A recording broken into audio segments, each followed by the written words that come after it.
Hello, everyone, and welcome back to our webinar programs brought to you by Allego. I'm your host, Marcus Woodard, and I'm coming to you from Charlotte, North Carolina. I've got a great topic for you today, how deals go off track long before the forecast changes. Now, for those folks that are on the go, yes, this presentation is being recorded, and an on-demand version will be emailed out later today. For those of you that love learning in the moment, thanks for carving out the time with us today. Now let's see how good you are at listening. This is important. I want everybody to go into the chat window and let's make sure we switch that drop down from hosts and panelists to everyone. I repeat, switch that little drop down from hosts and panelists to everyone. After you do that, answer this one for me. How accurate is your forecast? Again, how accurate is your forecast? Next, go ahead and add your questions and comments into the chat or the Q&A panel, and I'm going to do my best to get those answered live for you today. If you've missed any of this year's webinars, check out our library full of on-demand recordings, and no, you don't need a library card to learn more. Visit allego.com/webinar. Check them out. With that, I'd like to introduce Colleen Francis. Colleen is an award-winning writer, consultant, and best-selling author of popular sales books, including the recent Right on the Money. A recognized thought leader in sales leadership, she is an inductee into the Professional Speaker Hall of Fame and has been named the #1 sales influencer to follow on LinkedIn. Colleen, thanks for joining us today, and I'm going to send it over to you. Thanks so much. Thanks, Marcus. Thanks for everyone for being here. Such an important and fun topic that we're going to cover today, and one that I'm incredibly passionate about because, as the title says, I want to help sales teams really identify where their deals are going wrong before the forecast changes. And I know from working with sales leaders for the last 30 years that sometimes your forecast doesn't change till the last minute. And nothing is more frustrating than being a VP of sales or in sales ops and having to report in on your sales forecast and everything is beautiful until, the last week of the quarter. And then all of a sudden deals start falling out and falling out and falling out. And you have to change that forecast upwards in the organization. I can honestly say that that's one of the worst things that can happen. And especially if you're a publicly traded company, it can be one of those things that's just not tolerated. So let's get to the bottom of what's going on and come up with some solutions that we in sales leadership can use on a daily basis to get clear on the forecast, clear on the deals, and really have clean pipeline. So, first of all, and this goes without saying, I think, but I just wanted to reiterate, why do I care about this? I care about this because deal health is directly related to financial results. And I see teams lose revenue, lose profits, lose money every year simply because we think the deals are healthy when they're not. It also leads to stagnation, though. I mean, some of you might say, yeah, but Colleen, my pipeline is overweighted, so it's okay if we have a few unhealthy deals in there because we're going to close a lot. Sure, but you might be finding that your closing rates are stagnating. I'm working with a company right now, for example, who has just discovered that their closing rates have gone from about 19 to 20%, 15%, 12%, 10%. Largely that's because the health of each of the quality of opportunities is just not very good. And then, of course, it leaves you vulnerable, right? An unhealthy deal is a deal you're not going to win, which means it's going to go either to the competition or it's going to result in no deal. And you know that that competitive replacement in all of your markets is the hardest part of selling. And so if you lose that business to the competition, that's a piece of market share you're never going to get back. So an accurate forecast is really important. And I would love to know, Marcus had asked this question, how accurate is everyone's forecast? We are seeing right now, unfortunately, that 79% of teams miss their forecast, their quarterly forecast, by more than 10% every quarter. You have a $2 million forecast, that's a $200,000 or more that you're missing your forecast with, which is the difference often between hitting or missing your targets, or individuals hitting or missing their bonuses, their commissions, their accelerators, right? A 10% miss, 15%, 20% miss is enough. month after month, quarter after quarter, to have to put someone on a performance improvement plan. So ideally, we want to see that number shrink. 5% or lower is the target that we're always looking for in terms of flux between what the beginning of the period says and the end of the period. So let's take a look, at how we're going to do this. So, first of all, I think it's critical that we see that human judgment and pipeline quality affect outcomes. And one of the things that I'm really careful about is trying to make sure that we move from the subjective to the objective. So what does that mean? We really want to be market driven and leadership driven. So why is this happening? Number one reason why I think that deal health is poor, if you have poor deal health, is because your pipeline isn't full. I see this all the time. And honestly, if there was one thing that you could do as a team to drive a better quality of deal health is to have a full pipeline. And the reason for that is we hang on to poor quality deals when we have nothing else to close. We hang on to deals that we know in our gut are not going to close. We spend too much time with people who will talk to us instead of pushing hard on deals to get access to different stakeholders or ask the tough questions when we're fearful that if we don't have that person to talk to, we have nobody to talk to. So that's a leadership driven issue, right? As a leader, if you're not getting your teams focused on the exact number of deals they have to have in their pipeline through whether it's a gap analysis or a sales velocity calculation, then you run the risk of having poor quality deals. We also run the risk of having a reliance on subjective data and intuition, right? I just know this one's going to close. It feels good to me. The customer loves us. Those kinds of things are feelings that aren't necessarily fact based or activity or behavioral based. And so we run the risk of thinking everything is going to be okay when it really isn't. We have to be paying attention to objective buyer signals. We need to improve our qualification process and enforce it. Now, there are some market-driven reasons why this is happening as well, and it's critical that we, in our leadership roles, are feeding this to our sales teams. So again, we can drive the right behaviors on our sales team. Number one is that more stakeholders are involved in deals than ever before. There's more collaboration, there's more departments. I think I read a study from Challenger Selling, Richardson Challenger Selling, that said that in 80% of B2B sales, there's two or more departments involved.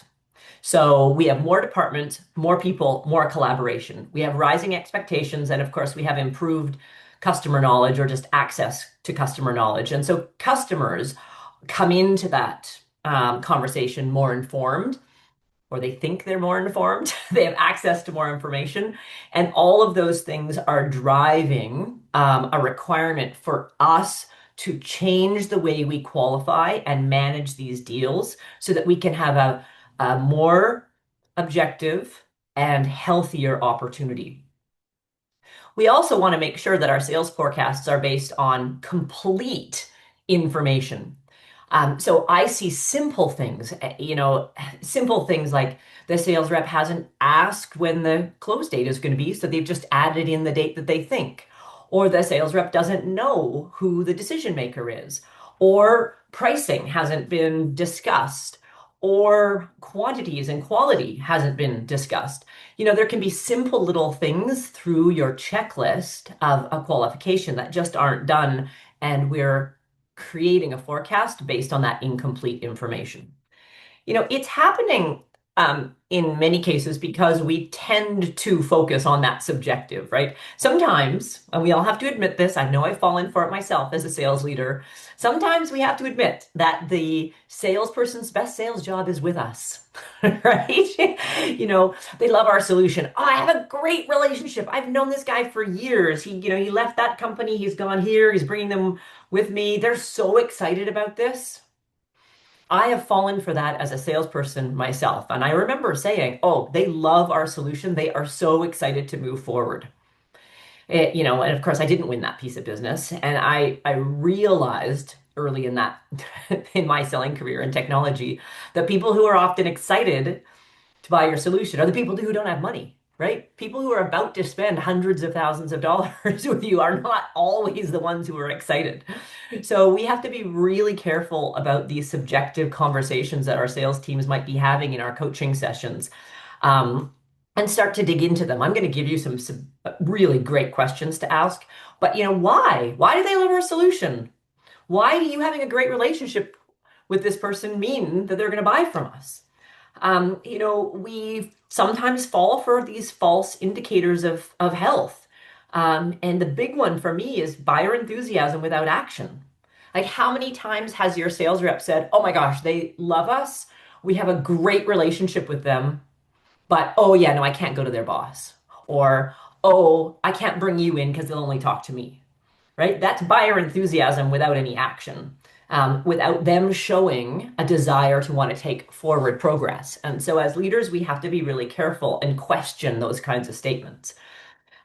We might have access, but how often do we have access with the people who can actually drive influence inside the organization? Do we have action with people who can't get anything done?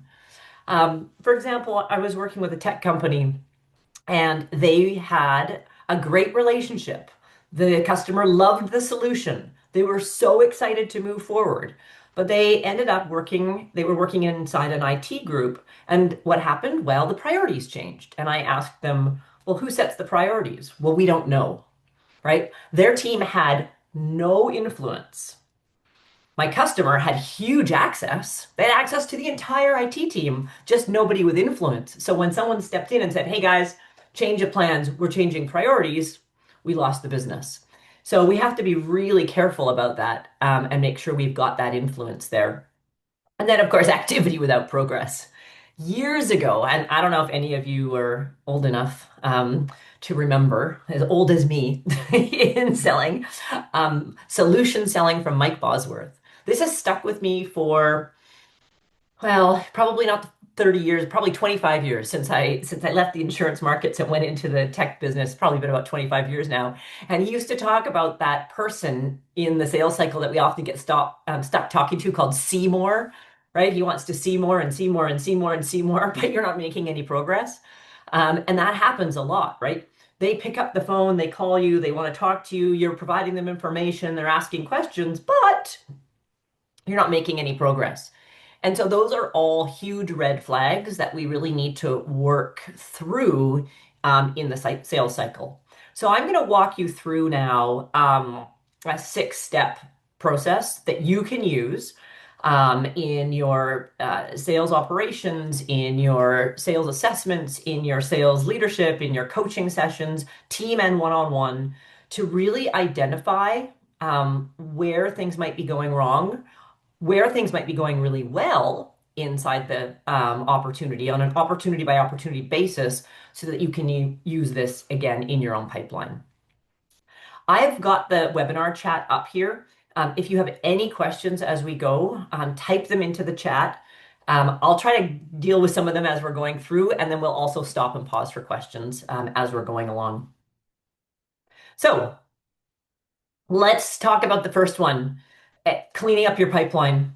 It's so important. And, it can be painful. It's not everyone's favorite thing to do, but we have to have a conversation around creating a clean, accurate pipeline, at the beginning of every month, right? Going into the quarter, but also at the beginning of every month going into that month. Some red flags that I think you should be looking at here are stage stagnation.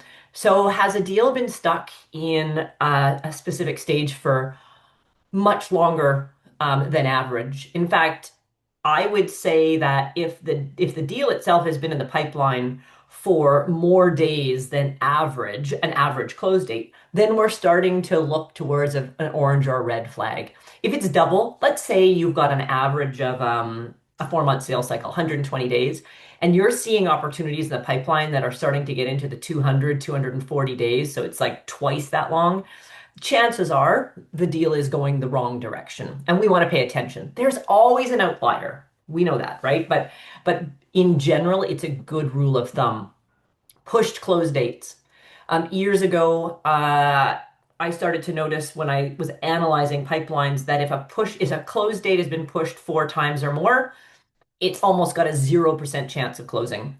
And so this is a good training exercise with your team to make sure we're asking the right questions around close dates. There's legitimate reasons why a deal gets pushed, right? But the whole, I'm not ready, call me back, call me back, call me back, we're not really sure, call me back, that kind of stuff. Those are not good reasons. So really watch those close dates. Ghosting, right? If the seller can't be in touch with someone, they've tried, for 30 days, they're sending emails, they're calling, it's an active opportunity, and the buyer is just not getting back to them, that's a red flag. And of course, I always say that outsized deals are red flags, right? If your average deal is $100,000 and someone's got $1 million deal, it's a red flag simply because it's 10 times more complex than what your average deal is. If it's a $10,000 deal, it's your average and it's 100,000, right? Again, it's outsized. So as a manager, you've got to be paying attention to that and making sure that your team is adjusting the way they're qualifying the pipeline to meet the needs of a 10 times more complex deal. Behavioral indicators. Topic avoidance, right? We can't tell you that. We don't have that information. All right. Always a red flag. Champions who don't mobilize. So you all need to push back when a seller says, oh, yeah, Colleen's the decision maker, but I can't get Marcus to introduce me, or Marcus won't introduce me to that, or I don't know who the decision maker is, or yeah, my champion says that they'll take that opportunity up the ladder or to somebody else. We have to be really careful of that, right? Because chances are they won't be able to sell the deal internally. Shifting timelines, no urgencies. All of a sudden we get people who aren't showing up for meetings. Like we used to start, this was rah, rah, rah, 6 people would show up. Now we've got 2 people. And we're getting really surface level inquiries, right? Like things that maybe are being fed to them by the competition. And then lastly, authority gaps. So I'm going to be bold here for a second. I will tell you that if there was one problem in the sales cycle that I could fix for good, and I could only focus on one single thing for the rest of my career as a consultant, it would be multiple points of contact, multiple stakeholder engagement, and broadening our scope of reach inside the organization. Because I see a single stakeholder as a single point of failure. We simply don't have the purview of what's going on, a deep enough understanding of the opportunity to really know if the deal is healthy or not, to really have an accurate sense of whether it's going to close if we've only got a single point of contact. Now, you guys being here spend a lot of time, I'm sure, in sales education and sales research, and you've probably seen all the studies that say, it's somewhere between 8 and 11 or 12 or 15 decision makers, right, in a 6-figure deal. It doesn't really matter to me, whether yours is 8 or 12. It might only be 4, but the answer is never 1. And I'm not just talking about looking at your CRM and seeing that you've got a list of contacts there, but how engaged are they, right? Are they talking to multiple stakeholders? And notice that I'm using the term stakeholders very carefully here. I'm not saying multiple buyers because there might only be one buyer, but there are multiple stakeholders involved in all of these deals, people who will be affected by the work you're doing, even if they don't have decision-making capacity. So we need to be really checking on that. And of course, we need to check in on our ROI alignment. Can we verify what the outcome of our solution is going to be? Is it tangible? And does the customer agree on that? So cleaning up your pipeline is always the first thing that we look at. Second thing we need to look at, though, is what I like to call an action-driven pipeline. And an action-driven pipeline is a little different than what you might be used to in terms of your own pipeline setting.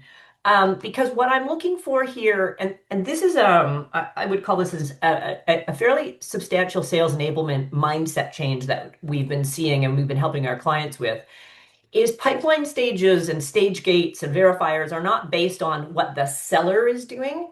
They're based on what the prospect is doing.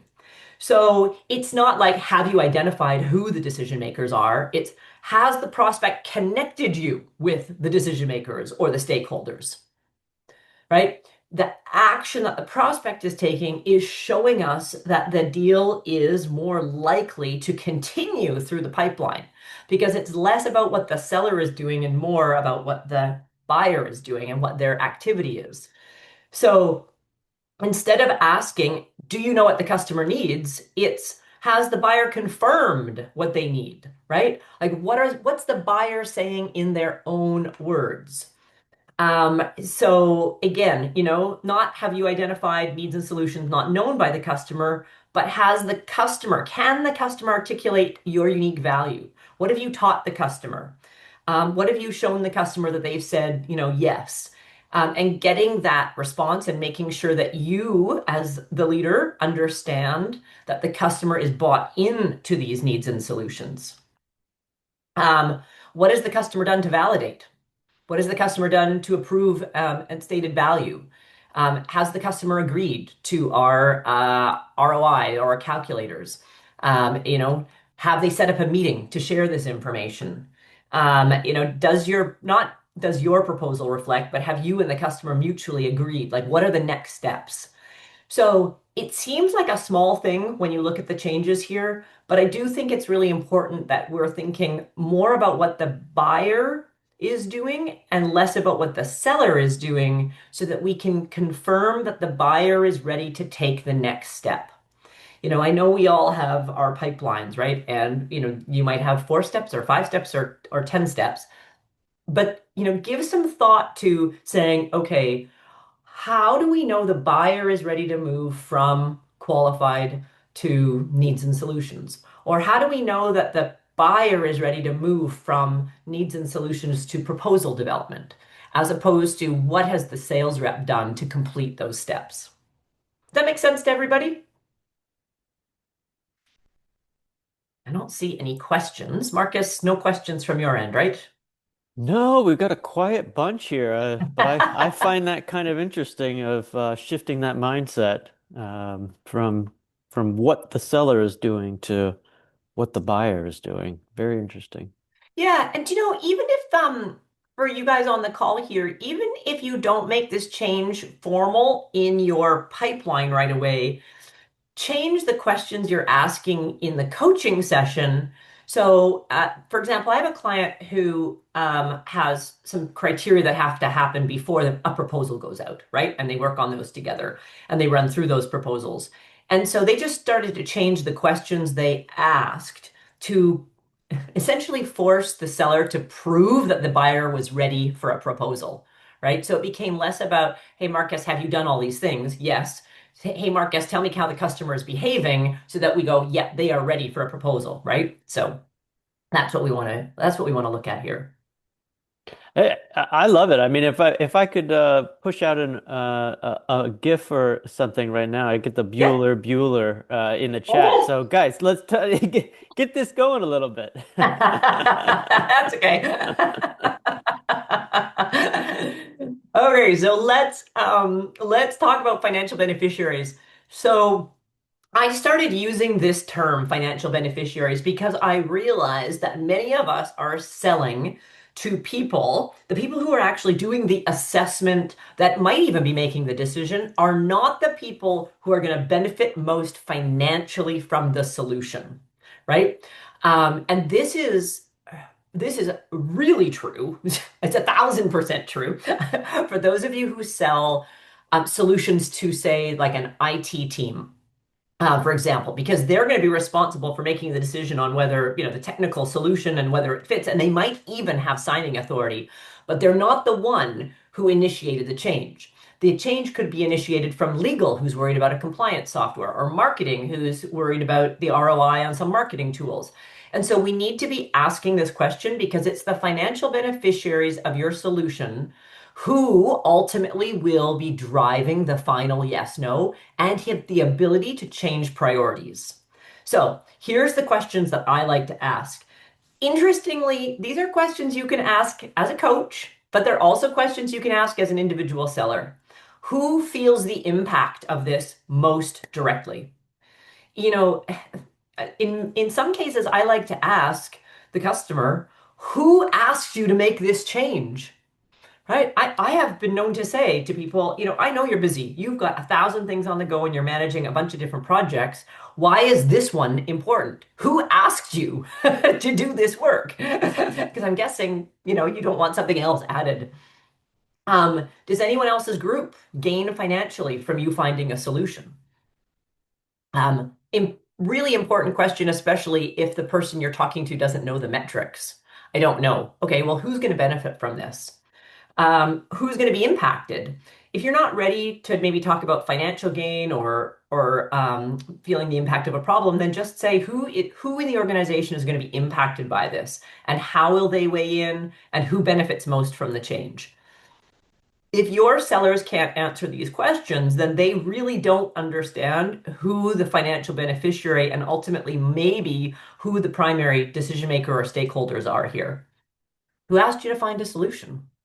Right? Why do they care? Have a client in sort of some information management work, and it was really interesting because their solution, it ranges. It's not a super high-end solution. It ranges from, I would say, like a $10,000 to a $50,000 solution. And as they started to move up market into bigger and bigger customers, they did get a little worried about the price point, right? Because their pricing was maybe going from 50 to 75,000, and they got involved with a large organization, and the pricing on that solution was going to be closer to like 150. So now the seller is nervous because they've never sold a six-figure solution. They're scared to talk about pricing, and they asked, like, why do you care about this? They asked by accident, which was not a bad thing. They came to find out that legal was involved, compliance actually, because if they hadn't resolved this issue, they were going to have a problem with, I think it was the FTC in the US, and it was a $2 million fine. And so all of a sudden they're like, oh, phew, okay, well, $150,000 doesn't seem so bad, right? They also then realized, oh, so legal, they would say, okay, so how is legal going to weigh in on the final decision, right? They need to know, legal just wants to know that this can solve the problem. What does legal need to see in order to know this solves the problem? That allowed them to build the case studies and the ROI and the right references to give to legal so that they knew. Because if they didn't know that, they would have just sold this from an IT perspective. And IT would have gone up the chain to legal, and legal would have said, I don't really, that doesn't make any sense to me. So it's really critical to uncover this financial beneficiary question. Who asked you? Why do they care? Who's impacted? You know, who benefits most? How will they weigh in? All really great questions to be asking. And then lastly, I think too, how much of a priority is it for them? Companies these days have so many priorities. Um, And so really getting clear on whether this is a priority or it isn't a priority or, it's urgent. It starts to help you truly understand early on in the sales cycle too, whether this is going to be something that's urgent or whether it's something that's likely to be pushed. Next thing we have to do is expand value. I'm going to use an example here to make this easier. I think it's easier to think in specifics rather than in general terms. Uh, Many of my clients have a value statement that they are the one-stop shop. You can buy it all from us, right? So I'll use that as an example. Everyone knows what a one-stop shop is, and it's great value. But there's many people that you compete with who also say that they can do this. And so here's the exercise that I like you to go through as a team. So what is the tangible and the intangible value of being a one-stop shop? Well, it saves time because there's a single vendor, right? Who might care about that? Well, purchasing, right? I know we all love to hate purchasing departments, but they could be a huge advocate for you if you are truly a one-stop shop. Consistency, dependability, speed, alignment. Who cares about that? Well, maybe the tech team or the IT team if you're selling a software solution because, if they can buy multiple solutions from one vendor, it integrates get better, it's aligned, it's dependable, they have one person to call if there's an issue. Maybe it also could be the sales department if it's a solution that affects them because it's simpler for them to manage. It gets them to market faster. It could also be a marketing department. but there are multiple departments who now care about this one-stop shop. We can expand it further by looking at the organization, right? If you're saving time with a single vendor, if it means consistency, dependability, interoperability, less downtime, that could also help with headcount stabilization. If one of the things that you offer in that one-stop shop is a combination of automation versus manual, that automation can reduce headcount in a department that might be struggling to find people, right? Or in an environment like we have now, where there has been a lot of downsizing, and companies are working to try to build profits in different ways, that automation could be helpful for them to gain more profit by doing more with less. Could be departmental consistency. So perhaps there's an HR issue here too, right? Faster conflict resolution, backups in place, confidence, competitive advantage, ability to do less with more. Expanded value is not about saying to the customer, I have 10 different things I can offer. It's about taking your one primary value statement and being able to show how you expand it across the organization.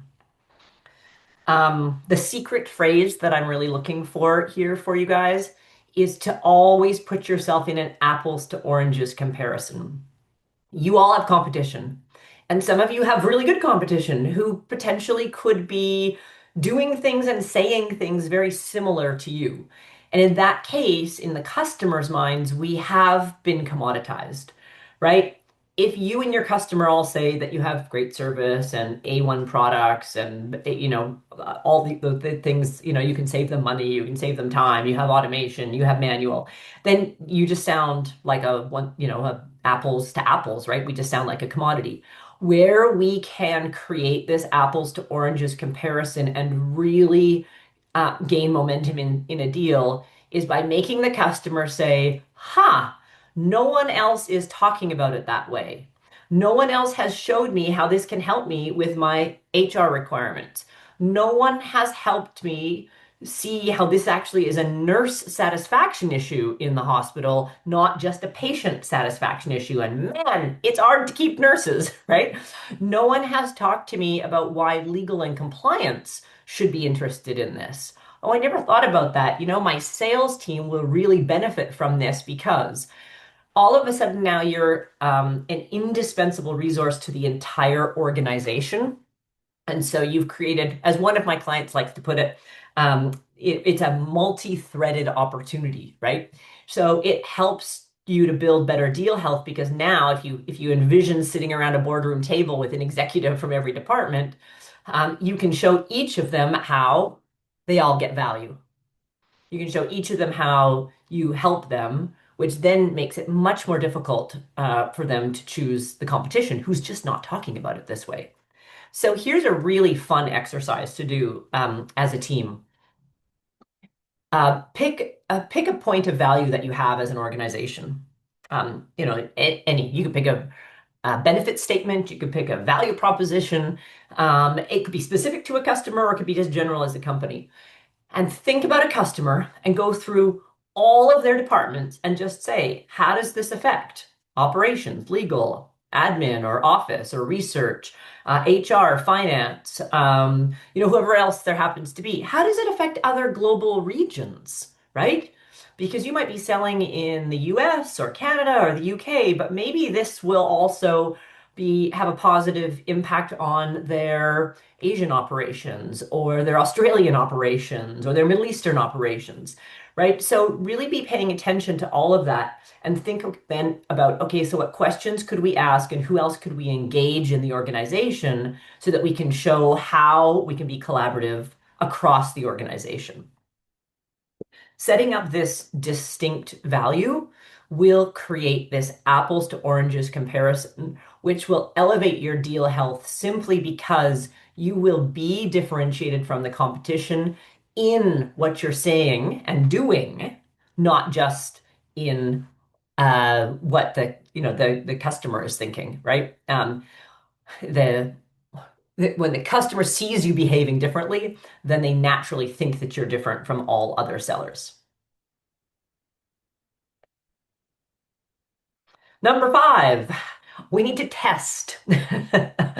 Professionally test, challenge our buyers to make sure that we truly understand the decision-making process and criteria.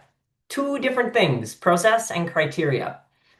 So, for example, it- I was working with a company in a client in the energy sector, commodity sector, and they were about to do a $800,000 piece of business with actually a very large oil company that I'm very familiar with. I used to sell them software when I was still in corporate sales. So I knew them well enough. But even if you didn't, this should have been a red flag. The gentleman was working with, I think, like a director of engineering was the guy's title, or maybe he was a plant manager. It was an $800,000 opportunity. And he said, yeah, no, my guy can make the decision. I'm like, really? On 800 that we're talking almost $1 million, he can make the decision alone. And he insisted, insisted, insisted. And I said, look, I know enough about the organization, but I also know enough about selling that at $800,000, procurement is going to have to be involved, right? This is a publicly traded company. There's just no way. I mean, you guys know, use your gut, right? Like you just know. I said, best case scenario, purchasing is just going to put you through the ringer, right? And negotiate. Worst case scenario, you've triggered an RFP. And if they haven't been involved on the front end of this deal, they're going to be irritated with you. It's maybe not the language I used in a private setting, but they are going to be irritated and angry with you. And it's going to make your life difficult. Why don't we just ask the question, right? If you like what you see, what happens next? Here is a great coaching tip for all of your sellers. Have them eliminate the word decision from their selling vocabulary, their outside language, right? Don't say who makes the decisions or how will you make the decision. That word is very triggering and it will often cause people to not give you accurate information because they don't want to admit they don't have power. So I just like to say, hey, Marcus, if you like what you see, what do we do next? It's very easy. It's casual. It allows them to open up and truly get to those decision-making questions. Who feels the impact of this most directly? On deals that are big, remember I said outsized deals are often the ones that are red flags. I just simply ask, how does purchasing get involved? Right? I want to know, do they have a say in the decision or are they just sent in afterwards to negotiate? Right? Neither one is right or wrong. It just is what it is, and we need to know so that we can be involved. You might, on some of the larger deals, ask how legal gets involved, and if it's in-house counsel or outside counsel. Outside counsel can really delay a deal because they're not necessarily incented to get things done quickly. I'll never forget in my business at Engage negotiating with Merck Pharmaceutical on a large contract and we were working through the terms of the deal and I asked for a status update and their comment back to me, the buyer's comment back to me was, we're 12 weeks into a 2-week legal review. Right? I'm like, oh boy, that says a lot. So how do they get involved? Who determines the priorities? Here are some great questions you should be asking your sellers, and sellers should be asking, of course, their customers. What could cause this to lose priority? I know we hate asking questions that we don't like the answers to, but you need to know. You should be asking questions to assess the risk and the health of the deal. What would cause this to lose priority? Or is there anyone who has the power to stall it after you've given the green light? I know you might not like the answer to that question, but it's better for you to know early-ish on in the deal than be waiting for it only to find out that there is somebody somewhere who can stall or take this deal out of the priority. So these are tough questions to ask, but they are very important questions around decision-making process and criteria that will help you as the owner of the forecast truly determine if the deal is healthy or not. If your team doesn't know who can stall the deal or what could go wrong, then they don't have a good overall picture of the health of that opportunity and whether it's going to close. So I'll pause here for a second before we look at a few more of these questions and just ask you guys any questions that you might have or any questions you have around process and criteria that you think the group should know that are also great to be asking your customers. Yeah, go ahead and get your questions into the chat. I mean, it's been a quiet group. I apologize here, Colleen. Hey, Usually that's okay. we're lively. It must be a case of the Mondays on Tuesday. It is. You know, uh, I like to take silence as overwhelming enthusiasm. a lot of good nuggets. Maybe they're just soaking in the information. And as you guys know, if you've been on these calls before, of course, you'll have access to all the slides at the end of the call. We have a special webpage for you that have the slides and also some additional resources, a video series that I've done on making sure that your pipeline and deals are healthy. So if you're shy and don't want to ask a question, you can always ask me afterwards.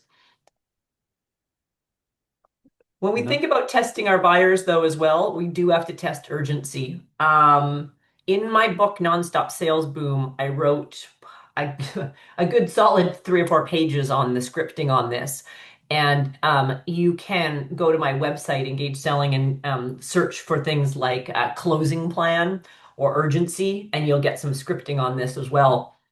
But it's really important that we walk through why the project is important and what must happen in order for it to be considered a success. So urgency to me is defined as their intention. So what is their intent to buy?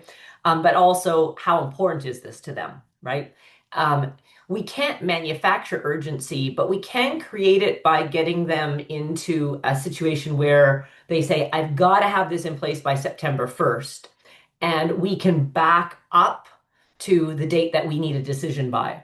Because we don't want to get ourselves into a situation where the client says, yeah, I need it by September 1st. And then they make a decision on August the 15th, right? So what we want to do is kind of work backwards and build a bit of a closing map here so that we can get them to agree that, okay, based on what you say needs to happen and we say needs to happen, we have to have a go, no go decision on August the 15th, right?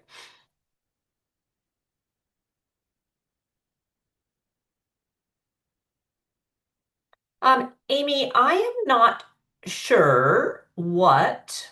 Oh, sea levels. Gee, sorry, clevels. I was reading your question. If speaking with clevels, I'm like, what is a clevel? Sea levels. Thank you. Holy moly. I've had a lot of coffee today too.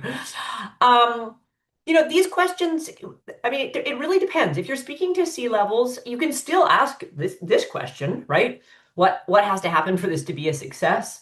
Let's say you were talking to a CRO. I'm going to just pretend you're selling a CRM solution. You're talking to a CRO. I would still ask, hey, is there anyone in IT who could kibosh this project after you give it the green light? Because they might say, yeah, you know what, our chief technology officer has to give it the ultimate green light because it's got to be integrated with a bunch of other systems, right?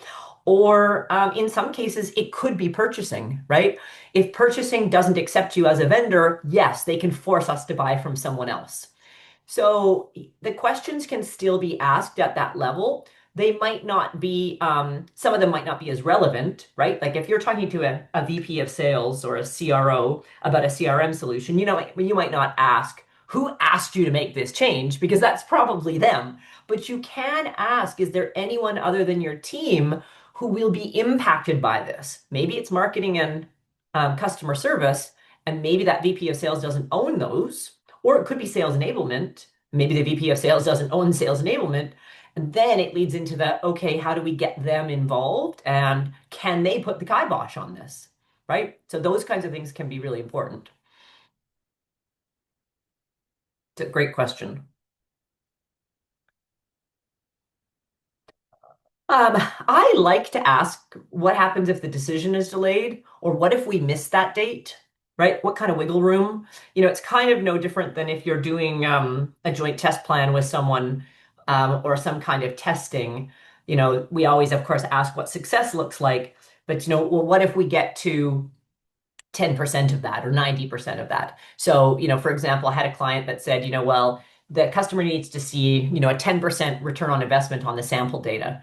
Okay, well, what if we get to 9? Are they going to throw us out? Right? So that question I think is really important. What happens if this is delayed? What if we miss that August 1st or September 1st deadline? Why is that date important? What's the impact if we slip? What has to happen between now and then to make it work, right?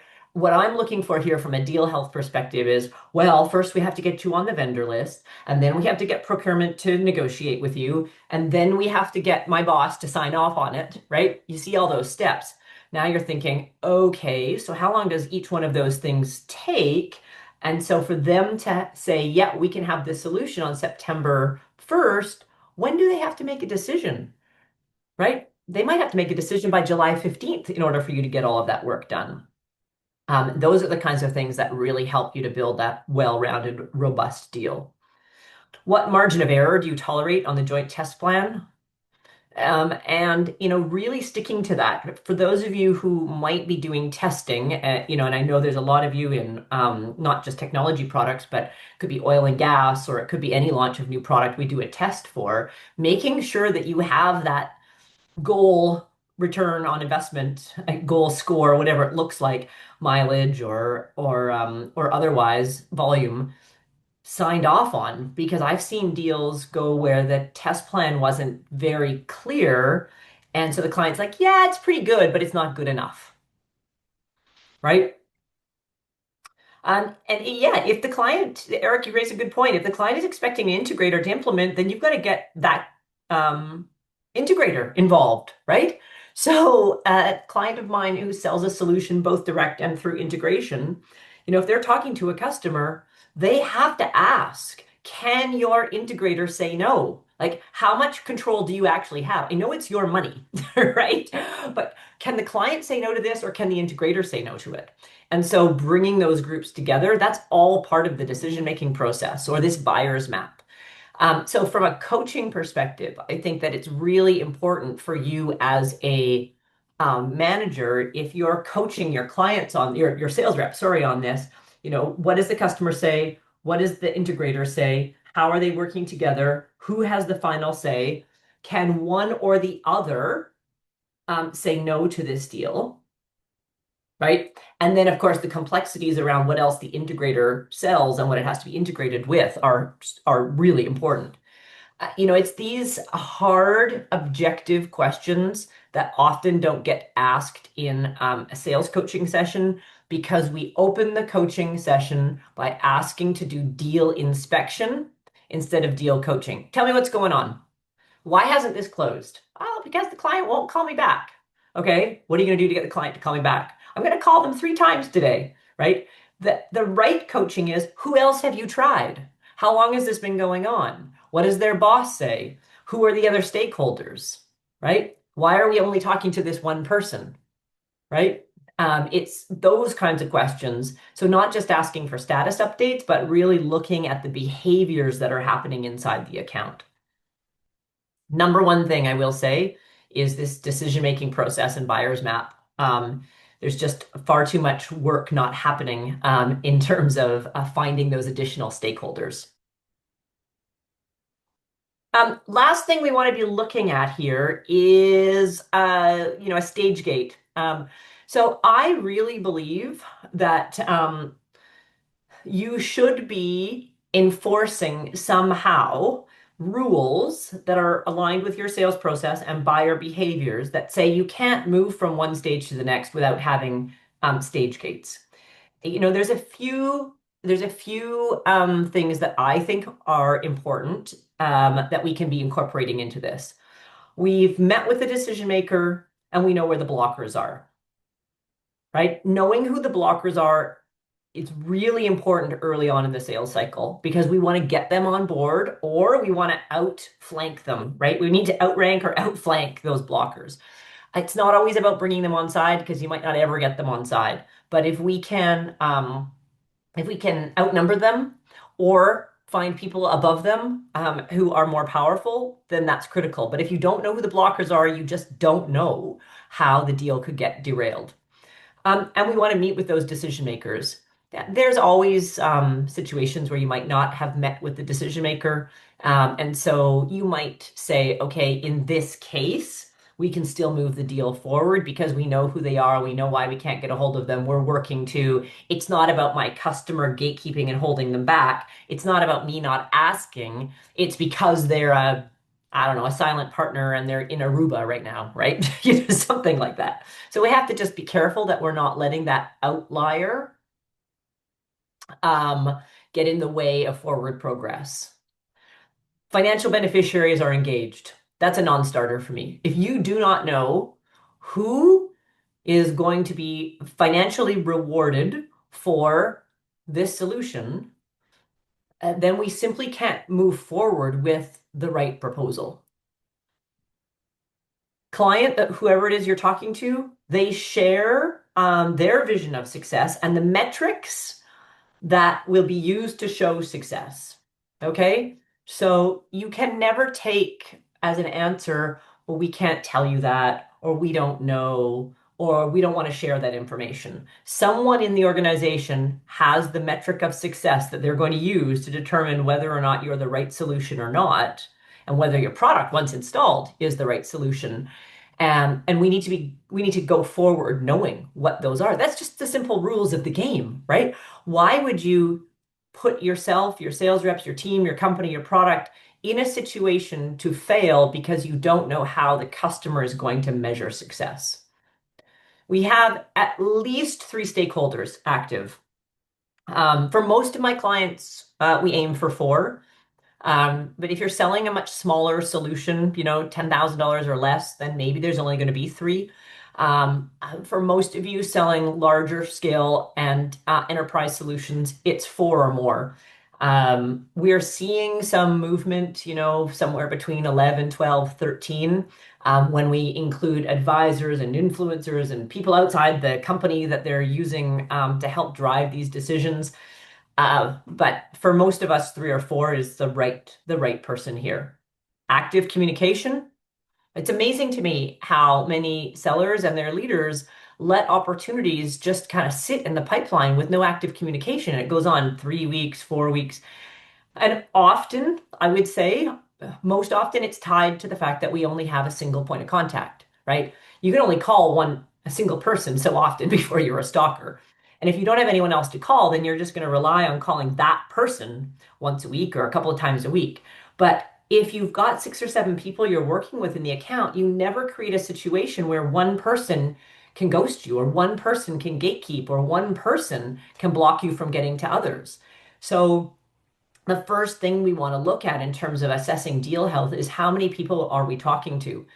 Talking to more people shows a sign of intent and urgency, right? Because if more people in the organization are talking to you and are interested in the solution, then we have an increasing likelihood of closing the deal.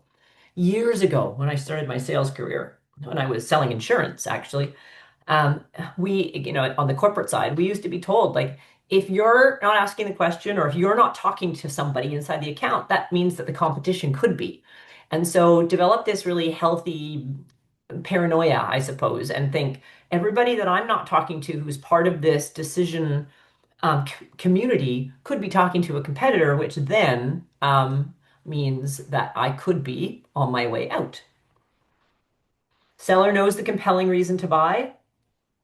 They've accepted a strong ROI, and the buying process is documented.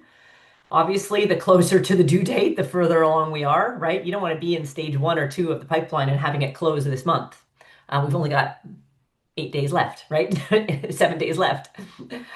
As we talked about, the delivery or the close date push counter has only been changed 1 to 3 times, because as we move into that fourth time, it's a sign that the deal is just not healthy. And then the days in stage are average or lower. I started to do this work when I had Chevron as a client. We started to look, and we saw some research that was intriguing to us. And that research just showed that when the average days in the sale are double what sorry, when the days in the sales cycle are double what the average is, you have a 0% chance of closing. None of those deals close. So we decided to apply that to a network globally of CRM data, and it came out to be 100% true. I've since used that theory to test on multiple pipelines across multiple industries, and it's always the same. So we have empirical evidence. So you have a 90-day sales cycle. As your deals in the pipeline start to trend towards 180 days, you're getting further and further and further away from closing the deal. I mean, that expression, time kills deals, is as old as I am. And yet we often don't pay attention to it and really dig into the reasons why and the behaviors. And I would guess, without seeing your pipelines, that if you have deals that are starting to trend up towards that 180 days, they're trending up because we're relying on a single point of contact. Now, there will be some that you will argue and say, oh, no, Colleen, that's because we're selling to power plants and they only buy when they shut down and their annual shutdown is not till June. Okay. But I also bet that that's about less than 5% of your deals. The rest of them probably are a sales rep who is relying on information from a single point of contact. And so they're not really getting a full qualification. They're not really understanding what's driving the deal. And so as I wrap up, I think that that consistent coaching is required if you want to have consistent performance, right? Beyond what the prospect said, what are they doing to demonstrate that they're moving forward? If the deal doesn't close, why? Is it because they've decided to do nothing? There's a competition, it's not urgent. Have we received the exit criteria that are really required in this full qualification, right? We didn't go through this full qualification as a group, but I mean, just basic, sales knowledge. Have you run through this? And do you have all the information? And I mean, what does the prospect want that next step to be? So if we think about that from a coaching perspective, like putting this together, it's really for you making sure that you use this as a coaching model to be constantly working towards this clean pipeline that's action driven, where we're really asking and getting to those financial beneficiaries, expanding value and testing your buyer. And when you put all of that together, you'll not only increase your closing ratios, which isn't really what we were talking about today, but you will also increase the accuracy, improve the accuracy of your forecast because your deals are more likely to be closed.